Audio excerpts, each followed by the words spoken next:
हुए हैं, मोबाइल के माध्यम से देख रहे हैं, अपनी दुकानों में बैठ करके सुन रहे हैं, मेहनत मजदूरी करके, बिजनेस करके, दुकानदारी करके, ठेला रिक्शा चला के, कारीगरी करके, नौकरी करके, बिजनेस करके, अपने खून पसीने की कमाई से अपने बच्चों का, अपने परिवार का भरण पोषण करने वाले आप सभी मेहनत कश लोगों का, हमारे मजदूर भाइयों का और धारावी के हमारे एक एक बासिंदों का मैं क्रांतिकारी इस्तकबाल करता हूं, आपका हार्दिक अभिनंदन करता हूं। मैं बहुत धन्यवाद अदा करना चाहता हूं आप सबका कि मुझे बार बार धारावी के लोग बुलाते हैं, बेशुमार प्यार करते हैं और रास्ते में आते आते सारे जिले का नाम लोग सुना देते हैं। कोई कहता है मैं बेगूसराय से हूँ, कोई कहता है मैं मधुबनी से हूँ, कोई कहता है मैं दरभंगा से हूँ, कोई समस्तीपुर से हूँ, कोई कहता है गाजीपुर से हूँ, कोई कहता है बनारस से हूँ, कोई कहता है गोरखपुर से हूँ। तो मुझे ऐसा लगता है कि जैसे हमने मुंबई की ट्रेन नहीं पकड़ी हो, धारावी आकर के ऐसा लगता है जैसे हमने बिहार और यूपी की कोई ट्रेन पकड़ ली है। ये आपकी मोहब्बत है, ये आपका प्यार है जो बार बार यहाँ आना होता है और सिर्फ चुनाव के वक्त में नहीं आता हूँ।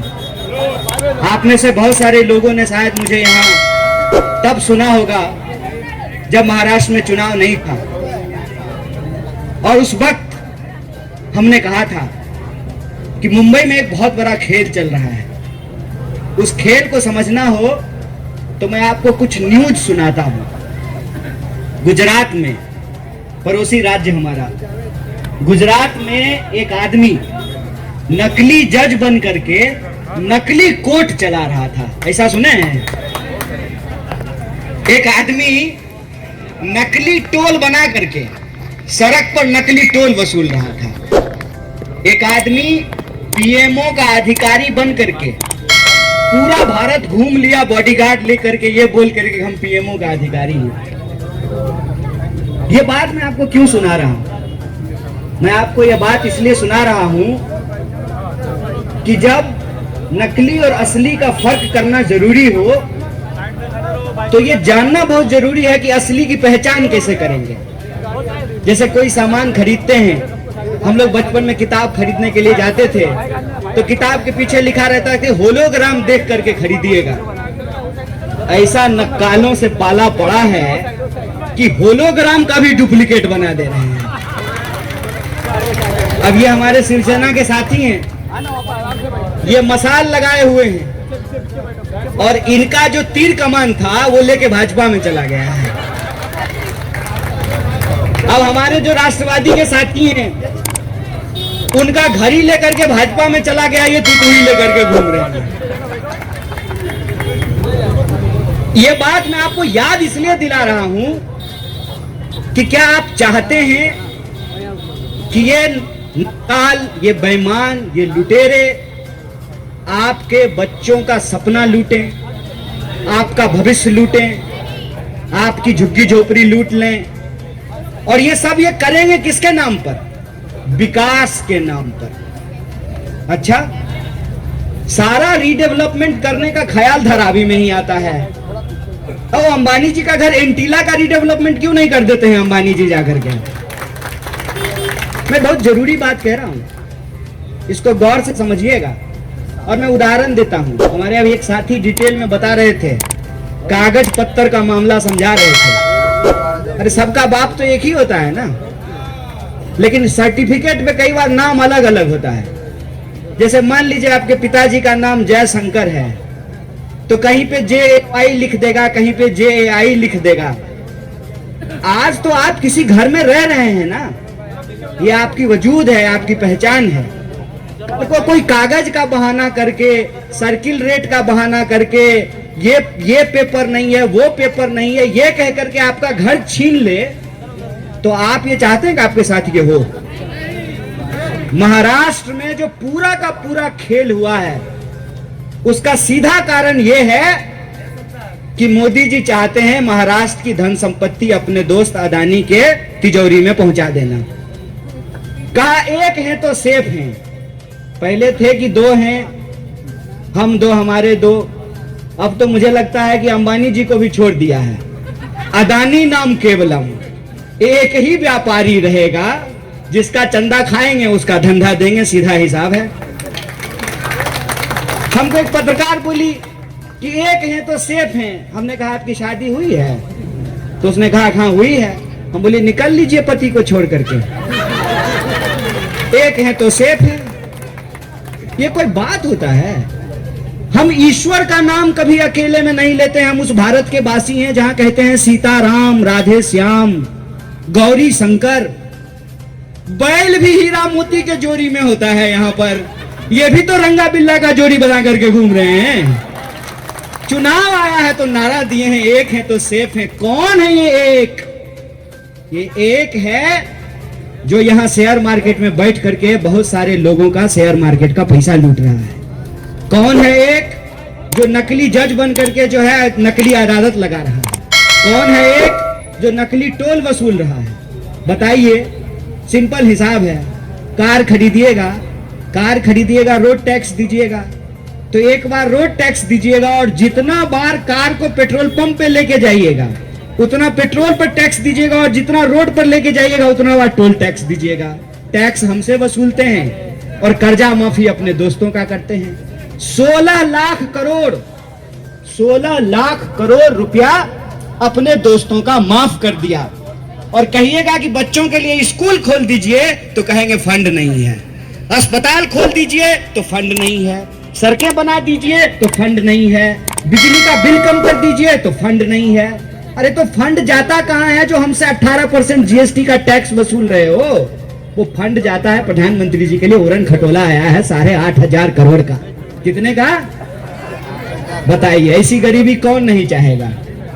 ऐसा गरीब आप होना चाहते हैं कि नहीं चाहते हैं कि आपके भी पास 8,500 करोड़ का हवाई जहाज हो चढ़ने के लिए? कितना बेवकूफ बनाते हैं। चुनाव आया है तो एक नेता आया और बोला कि धर्म युद्ध है। बिल्कुल ठीक बात है। बोला धर्म बचाना है, एकदम जरूरी है, बचाएंगे धर्म। बस नेताजी से पूछना यह है कि आपका बेटा बेटी भी चलेगा ना हमारे साथ धर्म बचाने? नहीं, धर्म सबको बचाना है ना भैया। कि मंत्री का बेटा जाएगा ऑक्सफोर्ड पढ़ने के लिए और हम यहां धर्म बचाएंगे। तुम्हारा बेटा जो है आईपीएल का टीम खरीद रहा है और हमको ड्रीम 11 पर टीम खरीदने के लिए कह रहे हैं। खेल समझ रहे हैं? हमने कहा भाजपा के नेता को कि बिल्कुल बिल्कुल धर्म बचाएंगे, साथ में चले। नेताजी का बच्चा धर्म बचाने के लिए तैयार है। तो बोला कि योगी जी मोदी जी को बच्चा नहीं है। तो हम बोले भतीजा है ना, जैसा को भेज दें। फडणवीस जी धर्म बचाना है ना, तो बोलिए आदरणीय पत्नी जी को रील बनाना छोड़ करके चले हमारे साथ धर्म बचाने के लिए। बचाएंगे धर्म। होशियारी गुरु होशियारी कर रहे हैं कि लोगों को बांट दो। हम कहते हैं कि क्या जमाना आया है जनाब। अभी कोरोना खत्म हुआ था। कोरोना जो है टीका लगाने वाले को भी हो रहा था और टोपी लगाने वाले को भी हो रहा था। हम कहते हैं कि क्या मच्छर इंसानों से ज्यादा समझदार हो गए हैं कि डेंगू का मच्छर जब काटता है तो हिंदू को भी काटता है तो डेंगू ही होता है, और मुसलमान को भी काटता है तो डेंगू ही होता है। ये हम इंसानों को क्या हो गया है? कौन कर रहा है बंटवारा? योगी जी ने कहा बटेंगे तो कटेंगे। हमको पत्रकार ने कहा कि आप क्या कहना चाहते हैं? हम बोले एकदम सही बोल रहे हैं, 100% 100% सत्य बोल रहे हैं। ये नारा नहीं चेतावनी है। जैसे उन्होंने कहा था ना बेटी बचाओ, किससे? भाजपाइयों से। उन्होंने कहा बटेंगे कटेंगे, बिल्कुल ठीक बात है। बट रहा है क्या? धारावी, सायन कोलीवाड़ा, मुंबई का port, airport, railway, gas, cement, बिजली, तेल, भेल बट रहा है। कट क्या रहा है? कट रही है हमारी आपकी जेब। कैसे? कांग्रेस का जब राज था तो एलपीजी मिलता था 450 का। झूठ बोल रहे हैं कि गलत बोल रहे हैं? सही बोल रहे हैं? झूठ बोल रहे हैं। अभी क्यों झूठ बोलेंगे? प्रधानमंत्री थोड़ी बने हैं। एलपीजी कितने का मिल रहा था? 450 का। दाल कितना? 50 टका। सोना कितने का?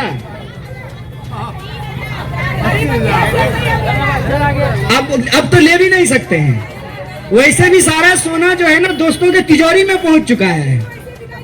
ये बात हम लोगों को समझनी पड़ेगी कि हमारे ऊपर महंगाई की मार, हमारे बच्चों के ऊपर रोजगार का मार, हमारे घर की बहू बेटियों की सुरक्षा का सवाल, हमारे सड़क बिजली पानी का सवाल सियासत से गायब कर दिया गया है।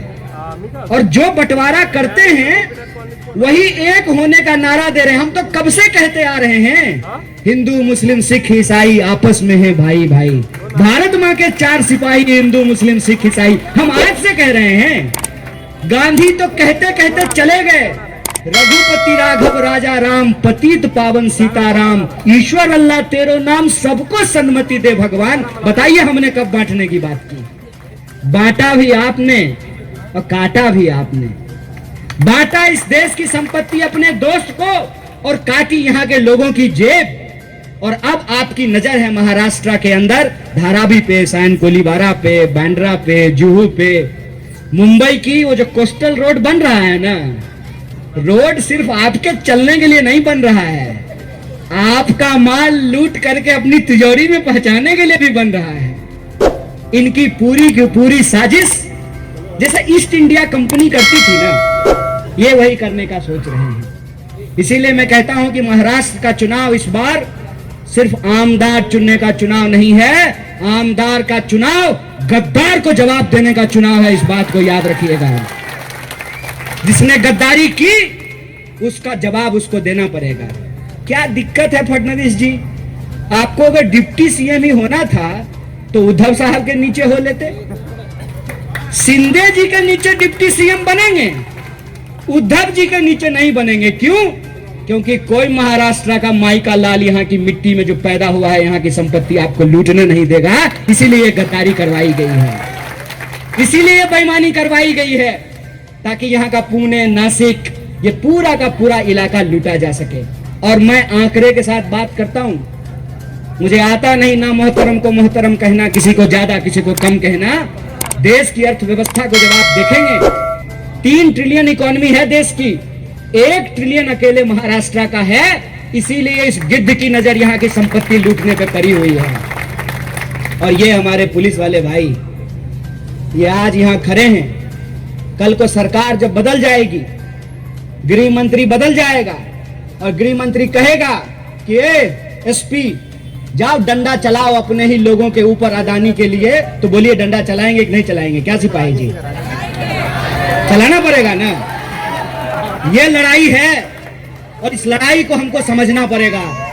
इसीलिए मैं कहता हूं कि ये मौका है। 5 साल में संविधान ने हमको ये ताकत दी है। डॉक्टर बाबा साहब भीमराव अंबेडकर ने एक संविधान बना करके दिया है। गांधी ने अपने सीने पे गोली खाई है। मौलाना अबुल कलाम आजाद 15 साल जेल में बंद रहे। शहीद आजम भगत सिंह हंसते हंसते फांसी के फंदे को चूम लिया। हमारे पूर्वजों ने हमको ये मिट्टी दी, हमको बराबरी का अधिकार दिया कि एंटीला में रहने वाले अंबानी के बेटा का भी वोट एक और झोपड़ी में रहने वाले हमारे भी बच्चे का वोट एक। यह है संविधान की ताकत। और ये जो संविधान की ताकत है, इस ताकत को ये बदल देना चाहते हैं। इसीलिए हम आपसे कहने के लिए आए हैं, ये महज आमदार चुनने का चुनाव नहीं है, ये महाराष्ट्र के स्वाभिमान को बचाने का चुनाव है। वो अगर अपने बच्चों का भविष्य सुरक्षित करना चाहते हैं तो हमको अपने बच्चों का भी भविष्य सुरक्षित करना पड़ेगा।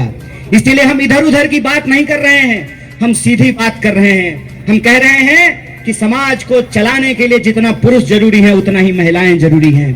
इसीलिए आप हमारा गारंटी उठा करके देखिए, उस गारंटी में हम महिलाओं के लिए 3000 रुपए देने की बात कर रहे हैं। युवा शक्ति के बिना समाज आगे नहीं बढ़ सकता है, विकास नहीं हो सकता है। उस युवा शक्ति को 4000 बेच देने की बात कर रहे हैं। जो किसान हैं उनका कर्जा माफ करने की बात कर रहे हैं। सबका जो है हम बीमा करने की बात कर रहे हैं। महिलाओं की बस यात्रा फ्री करने की बात कर रहे हैं। क्यों?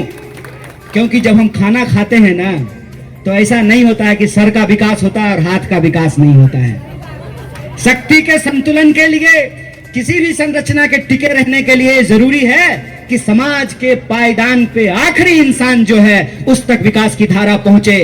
आप कीजिए रिडेवलपमेंट, कोई दिक्कत नहीं है, लेकिन इस बात की गारंटी कीजिए कि धारावी का कोई इंसान उसको उसके वजूद से नहीं हटाया जाएगा, उसको उसके घर से नहीं निकाला जाएगा। और तब भी बोल करके गया था और आज फिर चुनाव के सामने आपके सामने दोहरा रहा हूं। हम उस पार्टी का दामन थामे हैं जिस पार्टी ने इस देश को आजादी दिलाई है, जिस पार्टी ने इस देश के लिए संविधान बनाया है, जिस पार्टी ने संस्थान बनाया है, जिस पार्टी ने चुनाव आयोग बनाया, एम्स बनाया, IIT बनाया। आज इस देश पे कोई भी आंच आएगा तो उसको बचाने की जिम्मेवारी हमारी है। धारावी के लोगों, आप हमारे लिए सिर्फ वोट नहीं हो, आप हमारी पहचान हो, आप हमारी ताकत हो। हम तब भी बोल के गए थे, आज भी दोहरा रहे हैं, आपके हक और अधिकार के लिए कांग्रेस पार्टी खड़ी रहेगी, क्योंकि हम आपके परिवार हैं, हम आपके हर कदम में साथ हैं। ये बात हम आपसे कहना चाहते हैं। इसीलिए 30 तारीख को जब आप वोट करने के लिए जाइएगा तो याद रखिएगा कि आपको MLA नहीं चुनना है, सिर्फ MLA नहीं चुनना है। जब आप 1 नंबर पे बटन दबाएंगे, जब आप पंजे के हाथ पे बटन दबाएंगे तो आप गद्दारों के मुंह पे तमाचा मार रहे होंगे। इस बात को याद रखिएगा। लोग कहते हैं EVM, अरे छोड़िए EVM महाराज, मुंबई में तो CM ही हैक हो गया है। इसीलिए आप सबकी जिम्मेवारी है कि महाराष्ट्र ने जो ठाना है, महाराष्ट्र ने जो तय किया है, चाहे वो मुंबई हो, उत्तर महाराष्ट्र हो, कोंकण हो, मराठवाड़ा हो, विदर्भ हो, हर इलाके के लोगों ने ये ठाना है कि इस बार महाराष्ट्र में बदलाव होगा और गद्दारों को जवाब दिया जाएगा। बोलिए होगा कि नहीं होगा? जब बदलाव का मन बना लिए हैं ना, तो एक और आखिरी गुजारिश है आपसे, ऐसा बदलाव कीजिए ना कि जो चाणक्य हैं कहते हैं नहीं, जैसा के पप्पा वो सूटकेस लेके घूमते रह जाएं। इस बार रिजॉर्ट नहीं हो पाया है। क्या कहते हैं? यही उपाय है ना, थोड़ा आसपास रखेंगे तब ना सूटकेस काम करेगा। इस बार बटन पे ऐसा जोर से जो है ना मामला सेट करना है ना कि सूटकेस कुछ नहीं कर पाए। इसीलिए मैं आप सबसे कहता हूं कि बिल्कुल त्योहार की तरह देश बचाने के एक जश्न के तौर पर, महाराष्ट्र बचाने के एक जश्न के तौर पर 20 तारीख को अपने घरों से निकलना है, लाइन में लग करके, जैसे जाते हैं ना मंदिर में पूजा करने के लिए, मस्जिद में नमाज अदा करने के लिए, लाइन में लग करके जमहूरियत को जिंदा करना है, अपने किताब की रक्षा करनी है, आईन बचाना है, संविधान बचाना है, अपने बच्चों का भविष्य बचाना है, धारा भी बचानी है, महाराष्ट्र का पहचान बचाना है। बोलिए होगा कि नहीं होगा? दोनों हाथ उठा के बोलिए, परिवर्तन होगा। एक एक उठती हुई हाथ इस बात की गवाही है, इस बात का संकेत है। दिल्ली खबरदार हो जाओ, इस बार महाराष्ट्र में परिवर्तन की तैयारी है। इसी आशा और विश्वास के साथ आप तमाम लोगों का, आदरणीय मंच का, मैं आप सब लोगों का बारी बारी से नाम नहीं ले पाया, माफ कीजिएगा। सारे साथी यहाँ पे बैठे हुए हैं, हमारे नौजवान साथी हैं, हमारी महिला बहनें हैं, मैं इन सबको इकट्ठे आपकी तरफ से प्रणाम कर लेता हूँ। आपका भी समय बचे और हमारा भी। बहुत बहुत धन्यवाद, बहुत बहुत शुक्रिया।